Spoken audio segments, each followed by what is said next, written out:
Smart FM. Smart Career. Halo semuanya, jumpa lagi bersama dengan saya William Darmawan dalam podcast Smart Career. Kadang-kadang kita suka melihat ya, kita sudah bekerja, berjuang dengan maksimal, tapi karir segitu-segitu aja. Ada juga yang mungkin effortnya biasa-biasa aja, tapi kok melesat banget gitu ya. Apakah karena hoki atau mungkin dia memiliki dobrakan tersendiri gitu ya, sehingga bisa lebih melesat dibandingkan kita yang kalau kita membahas soal perbandingan gitu ya, Smart Listeners. Dan pada kesempatan podcast kali ini kita akan membahas bagaimana mendobrak benteng karir kita, Smart Listeners. Untuk Anda semua, kita langsung hadirkan Koko Healing atau pakar trauma Coach Reo. Halo Coach Reo. Halo Pak Willy. Gimana kabarnya? Kabar sehat, happy? Happy ya. Kayaknya ini langsung mendobrak benteng Smart Listeners ya. Mantap. Oke. Semoga ya. Semoga ya memberikan motivasi untuk Smart Listeners semua yang menyaksikan podcast kali ini. Yes. Tadi saya di pembuka sempat bilang gitu ya. Kadang-kadang kita suka ngelihat ada yang effortnya biasa-biasa aja tapi kok dobrakannya luar biasa gitu dalam karir. Kira-kira kenapa ya Coach? Kalau dari pengalaman saya pribadi sih memang kadang-kadang kita ada hal-hal yang hambat itu yang kita nggak sadarin. Jadi kan kalau manusia itu ada di pikiran sadarnya, ada pikiran bawah sadarnya dia.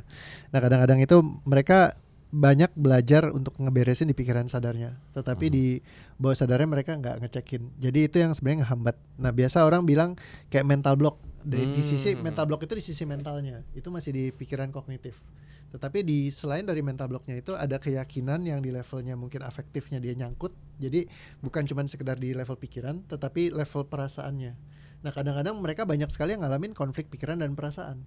Misal contoh kalau datang ke seminar misalkan ya, semangat nih kayak, yes penghasilan 100 juta per bulan, yes pasti bisa gitu, semangat banget gitu ya. Tapi dalam hati, masa sih dari dulu juga gagal terus gitu kan, kayaknya susah deh buat dapet 100 juta ini, kemarin 100 ribu aja utang masih belum bayar gitu kan. Nah ketika kayak gitu, jadi doanya itu cancel sendiri. Secara pikiran dia oke, secara bawah sadarnya masih nyangkut. Nah yang di bawah sadar ini yang banyak orang yang nggak ngerti, nggak cracknya sebenarnya. Nah itu yang kita perlu bongkar supaya benar-benar hatinya selaras. Jadi kerjanya tuh enak. Jadi begitu di sini bilang 100 juta pasti dapat. Yang di sini dibongkar isinya, dibedah keyakinan semua isinya. Yakin pasti karena caranya Tuhan itu, Tuhan punya cara yang tidak diketahui manusia. Ya mungkin akan kebuka jalannya ke sana gitu. Tapi ketika dianya sendiri nggak yakin, udah langsung nge-cancel doanya sendiri. Karena begitu dibilang mau 100 juta tapi di sininya wah mana bisa sih 100 juta gitu. Jadi dia udah canceling sendiri. Gak selaras. Nah itu yang konflik seperti ini yang sering terjadi. Jadi walaupun mereka secara skill setnya, kemampuannya, makanya banyak kadang-kadang kita ngeliat yang orang lebih pinter, kerjanya lebih keras, usahanya lebih banyak, terus kayaknya potensi tuh dia punya semua. Lengkap. Tapi kok kenapa gak jadi-jadi? Bisa jadi yang nyangkut di dalam sistem. Nah itu yang bikin mereka jadi nggak ketemu kayak peluang-peluang baik atau nggak bisa eksekusinya kayak gitu. Padahal mereka punya semua kapasitas, kemampuan, networknya punya, tapi nggak bisa dikaryakan dengan baik gitu. Nah itu yang memang kalau bisa diselaraskan itu baru akan optimal banget gitu. Jadi semesta mendekat gitu ya, otomatis biasanya begitu. Yes. Nah, kalau membahas juga tentang apakah ada alat yang mungkin dikatakan bisa menghancurkan benteng penghambat tadi atau mental block lebih tepatnya. Sebenarnya sih tools itu lebih karena kayak kita justru harus nelusurin ke dalam sistem kita sendiri sih. Jadi kalau menurut aku ada banyak buku-buku yang bagus. Jadi kalau salah satu dulu aku direferensikan sama Pak Ipo Santosa waktu aku ikut kelasnya itu bukunya T. Harv Eker. Nah judulnya itu The Secret of Millionaire Mindset. Nah buat aku itu kayak pas aku baca tuh mind blowing banget sih, kayak bener-bener jadi kitab sucinya aku sih yang kalau untuk dalam hal bisnis ya, maksudnya kayak padanan yang sangat bagus sekali. Jadi belajar di sana tuh ada poin-poinnya. Oh kenapa nih orang bisa jadi benar-benar berhasil banget dan konfliknya tuh di mana gitu. Nah kita bisa ngecekin di situ. Jadi akhirnya kita tahu jangan-jangan saya punya nih konflik-konflik pemikiran yang mungkin menghalangi. Nah karena dari pemikiran akhirnya jadi keyakinan ketanam ke dalam tubuh. Nah kalau kita nggak prior update dari masalah kita, jadi kayak ibaratnya mengubah paradigma berpikirnya. Nah itu dia akan nyangkut terus tuh. Nah kalau udah nyangkut terus, wah susah mau ngapa-ngapain. Nah itu yang bikin akhirnya karena program bawah sadarnya itu masih di situ terus bikin kita jadi nggak bisa meraih apa yang kita mau. Misalnya contoh, ada orang banyak di Indonesia nih kita kayak narasi bahwa Kalau orang yang sukses berhasil tuh biasanya hasil dari korupsi atau jahat gitu. Jadi kayak, nah karena narasi-narasi kayak gitu, akhirnya orang di dalam bawah sadarnya mereka takut untuk jadi orang sukses dan berhasil. Ada sampai segitunya ya. Nah, apalagi kalau orang sukses kaya nanti jadi target, dijahatin sama orang gitu. Lebih baik, wah jangan deh kayak begitu misalnya. Akhirnya jadi bawah sadarnya tuh kalau bisa jangan terlalu kelihatan, jangan menonjol, jangan kaya-kaya amat. Itu pesan bawah sadarnya seperti itu. Akhirnya jadi dia tanpa dia sadarin ngehambat sendiri tuh. Jadi takut mau jadi sukses, takut mau berusaha yang bagus, karena nanti kalau ada apa-apa bagaimana. Nah, akhirnya dia kayak ngehambatin terus. Nah, apalagi kalau misalkan kita sampai banyak banget, kalau di salah satu bukunya di Tina Faker dibahas, kalau orang membenci orang kaya, ibaratnya kita nggak bakal mau jadi orang yang kita benci. Jadi kita akan selalu ya menahan diri kita untuk nggak kesana.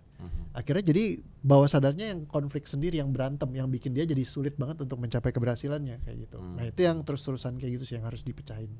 Nah, jadi kalau ditanya tadi ngeceknya gimana, ada toolsnya gak? Dari buku-buku mungkin akan membantu. Karena kita jadi bisa mappingin, oh masalah-masalahku di mana aja. Iya kayak gitu.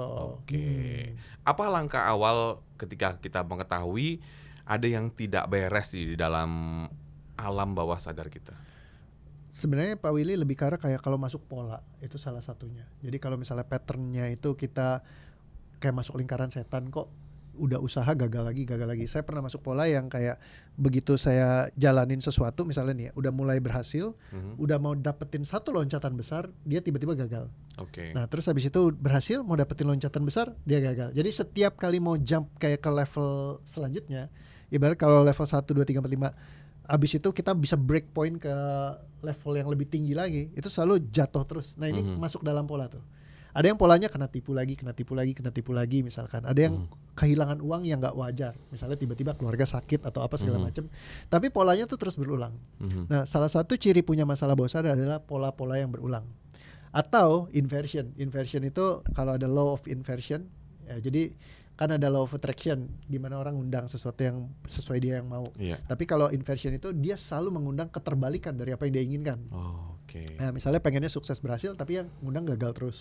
Pengennya laki-laki baik, dapetnya pasangannya yang buruk terus gitu. Nah, itu dan itu masuk dalam lingkaran yang terus-terusan sama. Berarti itu kita lagi ngundang tuh, vibrationnya lagi masuk di tune ke sana. Nah itu kalau nggak di-adjust, dia akan bolak-balik ngundangin hal yang negatif terus tuh dalam sistem kita. Nah itu ya ciri-cirinya lah. Jadi masuk lingkaran setan yang ulang-ulang terus. Vibration ya, menarik ya. Bahwa vibration itu bisa narik apa yang mungkin menjadi pattern atau pola kita. Ya mungkin orang bilang biasa cocokologi, tapi cocokologinya banyak.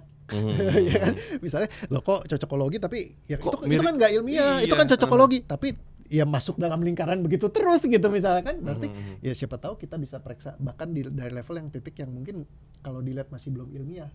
Tapi siapa tahu itu bisa membantu gitu kan. Karena kalau kita cuma bahas mau ilmiah atau nggak ilmiah, nanti kita nggak istilah kita menutup perbantuan yang seharusnya mungkin bisa ngebongkarin, malah jadi akhirnya bikin kita masuk terus dalam lingkaran setan yang sama. Kayak gitu. Siapa tahu justru jawabannya bukan di ranah yang bisa dijelaskan ya kan secara ilmiah, tapi ternyata bisa dijelaskan dari cara yang mungkin nggak ilmiah amat tapi masuk akal. Kayak gitu. Untuk menyembuhkannya gimana coach? Apakah hal tersebut juga bakal menghantui lagi? Kalau menyembuhkannya memang kita mesti mapping dulu sih Pak. Jadi kalau misalnya setiap orang kan punya strukturnya beda-beda. Balik lagi kita hidup itu, pengalaman hidup kita itu berkontribusi semua. Jadi kayak dari terutama masa didik kita dari awal 0 sampai 7 tahun gitu. Kita mappingin tuh ada problem apa aja. Nah kita bisa ada sistemnya sendiri tuh buat nge-cracknya. Nah cuman kita mesti tahu dulu kira-kira apa aja sih mapping-mappingnya nih yang ngaco tuh, apa yang konslet. Nah ketika udah dipetain semua, baru kita bisa sisirin satu-satu. Terus nanti dikalibrasi lagi.